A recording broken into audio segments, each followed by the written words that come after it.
ಇದೇ ಶ್ರೀನಿವಾಸಪುರದಲ್ಲಿ ಗೋವಿಕಮರಡಿಯಲ್ಲಿ ವಾಸ ಆಗಿರ್ತೀನಿ ಸರ್. ನಮ್ಮಮ್ಮ ಹೆಸರು ವರಲಕ್ಷ್ಮಿ ಸರ್. ನಮ್ಮಪ್ಪ ಹೆಸರು ಎಸ್ ನಾರಾಯಣ ಸ್ವಾಮಿ ಸರ್. ನಮ್ಮಪ್ಪ ದೂರ ಆಗಿ 15 ವರ್ಷ ಆಗಿದೆ ಸರ್.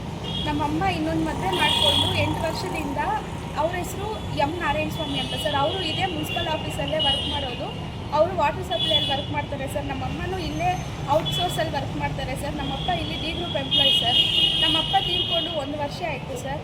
ನಮ್ಮಪ್ಪ ತೀರ್ಕೊಂಡಾಗ ಫೋನ್ ಮಾಡ್ತೀವಿ ಸರ್ ನಾವು, ಈ ಥರ ತೀರ್ಕೊಂಡಿದ್ದಾರಮ್ಮ ಬಾ ಅಂದರೆ ನನಗೂ ಅವನಿಗೂ ಸಂಬಂಧನೇ ಇಲ್ಲ. ನನ್ನ ಗಂಡ ನನ್ನ ಮನೆಯಲ್ಲೇ ಇದ್ದಾನೆ. ನಾನು ಇವ್ರು ಮದುವೆ ಮಾಡ್ಕೊಂಡು ಇಲ್ಲೇ ಇದ್ದೀನಿ 8 ವರ್ಷದಿಂದ ನರಸಿಂಹಪಾಳ್ಯದಲ್ಲಿ.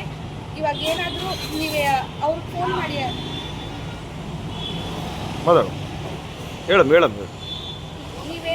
ನೀವೇನಾದರೂ ಹಿಂಗೆ ಫೋನ್ ಮಾಡಿ ಈ ಥರ ಎಲ್ಲ ಹೇಳ್ತಾ ಇದ್ದರೆ ನಾನು ಬಂದು ಕಂಪ್ಲೇಂಟ್ ಕೊಡ್ತೀನಿ. ರೀ ನೋಡಿರಿ ಯಾರೋ ನನ್ನ ಗಂಡ ಸತ್ತೋಗಿದ್ದಾರೆ ಅಂತ ಹೇಳ್ತಾ ಇದ್ದಾರೆ, ಬಂದು ಇವ್ರ ಬಗ್ಗೆ ಹೋಗಿ ಒಂದು ಕಂಪ್ಲೇಂಟ್ ಕೊಡ್ರಿ ಅಂತ ಹೇಳಿದ್ರು ಸರ್. ಅವಾಗೂ ಸುಮ್ಮನೆ ಆಗಿಬಿಟ್ಟು 3 ಲಕ್ಷ ಮಾಡಿ ನಮ್ಮಪ್ಪ ಕಾರ್ಯಕ್ರಮ ಎಲ್ಲ ಮುಗಿಸಿದ್ದೀವಿ ಸರ್.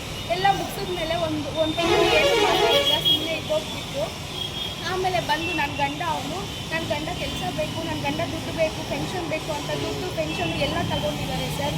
ನಾನು ಆವಾಗೂ ಸುಮ್ಮನೆ ಆಗಿಬಿಟ್ಟೆ ಸರ್. ಎಲ್ಲ ನೀನೇ ತಗೋ, ಕೆಲಸ ಮಾತ್ರ ನನಗೆ ಕೊಟ್ಬಿಡಮ್ಮ ಅಂತಲೂ ಕೇಳಿಕೊಂಡು ಇದೇ ಮುನ್ಸಿಪಲ್ ಆಫೀಸಲ್ಲಿ ಕೌನ್ಸಿಲರ್ಗಳು CO ಸರು ಮುಂದೆ ಇದ್ದಿದ್ದು ಸತ್ಯನಾರಾಯಣ ಸರ್ ಅಂತ ಅವರು ಬಂದು ಎಲ್ಲ ಪಂಚಾಯಿತಿ ಮಾಡಿಸಿ ಅವ್ರ ಮುಂದೆ ಎಲ್ಲ ನಾನು ಅಮ್ಮ ಕಾಲು ಕೂಡ ಇಟ್ಕೊಂಡಿದ್ದೀನಿ ಸರ್. ಈಗ ಅವಾಗ ಕೂಡ ಅಮ್ಮ ಆಯ್ತಮ್ಮ ನಿಮಗೆ ಕೊಡ್ತೀನಿ ಕೆಲಸ ಅಂತ ಒಪ್ಕೊಂಡು ಹೋಗಿ 2 ಡೇಸ್ ಸುಮ್ಮನೆ ಇಟ್ಟು ಆಮೇಲೆ ಬಂದು ಕೆಲಸಕ್ಕೆಲ್ಲ ಅಪ್ಲೈ ಮಾಡಿಕೊಂಡು ಇವಾಗ 1-2 ದಿನ ಆಯಿತು ಸರ್. ಅವ್ರಿಗೆ ಆರ್ಡ್ರ್ ಕಾಪಿ ಬಂದು ಇಲ್ಲಿರೋ ಆಫೀಸರ್ಸ್ ಕೂಡ ಅವ್ರಿಗೆ ಮಾಜರೆಲ್ಲ ಮಾಡಿದ್ದಾರೆ ಸರ್. ಅವ್ರ ಮನೆ ಹತ್ರ ಹೋಗಿ ಅದರಲ್ಲಿ ವೀಡಿಯೋಲ್ಲೂ ಇದೆ ಸರ್. ಅವರಿಬ್ಬರು ಜೊತೆಲಿರೋ ವೀಡಿಯೋ ಎಲ್ಲ ಇವ್ರ ಹತ್ರ ಇದೆ ಸರ್.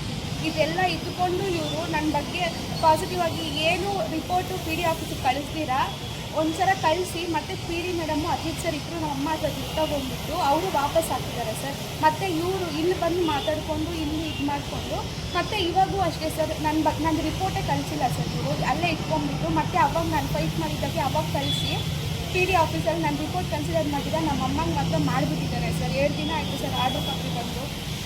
ನಮ್ಮಮ್ಮ ನಮ್ಮನ್ನೂ ನೋಡಲ್ಲ, ಮಕ್ಕಳನ್ನೂ ನೋಡಲ್ಲ, ಸುಮ್ಮನೆ ಜನರಿಗೋಸ್ಕರ ಆ ಮಗುನ ಅವ್ರ ಜೊತೆ ಇಟ್ಕೊಂಡಿದ್ದಾರೆ ಸರ್. ಆ ಮಗುಗೆ ಡೈಲಿ ಟಾರ್ಚರ್ ಸರ್. ಅವ್ರಿಗೆ ನನಗೆ ಫೋನ್ ಮಾಡಿ ನಾನು ಇಲ್ಲಿಂದ ಕರ್ಕೊಂಡು ಹೊಟ್ಟೋಗು, ಇಲ್ಲಾಂದರೆ ನಾನು ಸತ್ತೋಗ್ತೀನಿ ಅಂತ ಹೇಳ್ತಾಳೆ ಸರ್. ಆ ಹುಡುಗಿಗೆ ನೋಡಿದ್ರೆ ಆ ಥರ ಮಾಡ್ತಾಯಿದ್ದಾರೆ ಸರ್. ನನ್ನನ್ನು ನೋಡಿದ್ರೆ 15 ವರ್ಷಕ್ಕೆ ಕರ್ಕೊಂಡೋಗಿ ಅವ್ರ ತಂಗಿಗೆ ಮದುವೆ ಮಾಡಿಬಿಟ್ಟು ಅವ್ರ ತಮ್ಮಗೆ ಮದುವೆ ಮಾಡಿಬಿಟ್ಟು ಬಲವಂತವಾಗಿ ಇದು ಪೋಕ್ಸೋ ಕೇಸ್ ಎಲ್ಲ ಆಗಿತ್ತು ಸರ್. ಪೋಕ್ಸೋ ಕೇಸ್ ಆಗಿ ನಮ್ಮ ಮದುವೆ ರದ್ದಾಗಿದೆ ಸರ್. ನಮ್ಮ ಮದುವೆ ರದ್ದಾಗಿಬಿಟ್ಟು ಅಲ್ಲಿ ಅವರೆಲ್ಲ ಇನ್ವೆಸ್ಟಿಗೇಟ್ ಮಾಡಿದ್ರು ಸರ್ ಪೊಲೀಸವರು. ನನ್ನ ಗಂಡ ಸರಿ ಇಲ್ಲ, ದಿನ ಕುಟ್ಬಿಟ್ಟು ಬಂದು ಹೊಡಿಯೋದು ಸರ್. ಅವರು ಅದನ್ನೆಲ್ಲ ಇನ್ವೆಸ್ಟಿಗೇಟ್ ಮಾಡಿ ಇಲ್ಲಿರೋದು ಅಷ್ಟು ಒಳ್ಳೇದಲ್ಲ ಅಮ್ಮ, ನಿನ್ನ ಸಾಯಿಸ್ಬಿಡ್ತಾರೆ ಇವರು ಅಂತ ಹೇಳ್ಬಿಟ್ಟು ಕರ್ಕೊಂಡೋಗಿ ನಮ್ಮಪ್ಪ ಜೊತೆನೇ ಕಳಿಸ್ಬಿಟ್ರು ಸರ್. ನಮ್ಮಪ್ಪ ಜೊತೆ ಇದ್ದಾಗ ಇದೆಲ್ಲ ನಡೆದಿತ್ತು ಸರ್. ಇವಾಗ ನಮ್ಮಪ್ಪ ಕೆಲಸನೂ ಮಾಡ್ಕೊಂಡ್ಬಿಟ್ಟಿದ್ದಾರೆ, ದುಡ್ಡು ತಗೊಂಡ್ಬಿಟ್ಟಿದ್ದಾರೆ, ಎಲ್ಲ ತಗೊಂಡ್ಬಿಟ್ಟಿದ್ದಾರೆ. ಆದರೆ ಎಂ ನಾರಾಯಣ ಸ್ವಾಮಿ ಅನ್ನೋರ ಜೊತೆ ಇನ್ನೊಂದು ಮದುವೆ ಮಾಡಿಕೊಂಡು ಶ್ರೀನಿವಾಸಪುರ ಇದೇ ನರಸಿಂಹಪಾಳ್ಯದಲ್ಲಿ ಇದ್ದಾಳೆ ಸರ್. ಇಷ್ಟೆಲ್ಲ ಆಗ್ತಾಯಿದ್ರು ಯಾರು ಯಾವ ಆಫೀಸರ್ಸು ಏನು ಮಾತಾಡ್ತಾ ಇಲ್ಲ ಸರ್. ಎಲ್ಲರಿಗೂ ಗೊತ್ತು ಸರ್. ಇವಾಗ ನೀವೇನು ಕೇಳ್ತೀವಿ ಏನು ಡಿಮ್ಯಾಂಡ್ ಮಾಡ್ತೀರಾ ನೀವು ಸರ್? ನಮ್ಮಪ್ಪ ಕೆಲಸ ನನಗೆ ಬೇಕು ಸರ್. ಇಲ್ಲಾಂದರೆ ನಾನು ಏನಾದರೂ ಕುಡಿದ್ಬಿಟ್ಟು ಇಲ್ಲೇ ಸತ್ತೋಗ್ಬಿಡ್ತೀನಿ.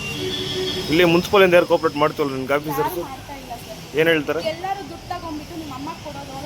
ನಾನು ಬಂದರೆ ಆ್ಯಕ್ಚುಲಿ ರೆಸ್ಪಾನ್ಸೇ ಮಾಡಲ್ಲ ಸರ್. ಇಲ್ಲಿರೋ ಕೇಸ್ ಬರ್ತಾರೆ ನಾಗೇಶ್ ಸರ್ ಅಂತ, ಅವ್ರು ನನಗೆ ರೆಸ್ಪಾನ್ಸೇ ಮಾಡಲ್ಲ ಸರ್. ಏನಕ್ಕೆ ಬಂದಿದ್ದೀಯಮ್ಮ, ಇದು ಎಲ್ಲ ನಿಮ್ಮ ಅಮ್ಮಗೆ ಬರೋದು, ಇಲ್ಲಿ ಬರಲೇಬಾರ್ದು ನೀವು ಅಂತ ಹೇಳ್ತಾರೆ ಸರ್. ಯಾರೂ ರೆಸ್ಪಾನ್ಸ್ ಮಾಡಿಲ್ಲ ಸರ್. ಆಲ್ರೆಡಿ ಒಂದ್ಸಲ ನಾನು ಎಷ್ಟೊಂದು ಸಲ ಇಲ್ಲಿ ಬಂದು ಹೇಳಿದ್ದೀನಿ ಸರ್. ಒಂದ್ಸಲ ಇಲ್ಲಿ ವಿಷ ಕೂಡ ಕುಡಿಯೋಕ್ಕೆ ಹೊರಟಿದ್ದೆ ಸರ್. ಅವಾಗ ಅವರೇ ನಿಲ್ಲಿಸಿ ಮಾತಾಡೋಣ ಅಂತೇಳಿ ಯಾವಾಗ ಬಂದರೂ ಏನೋ ಒಂದು ಹೇಳಿ ಸಮಾಧಾನ ಮಾಡಿ ಕಳಿಸ್ಬಿಡ್ತಾರೆ ಸರ್.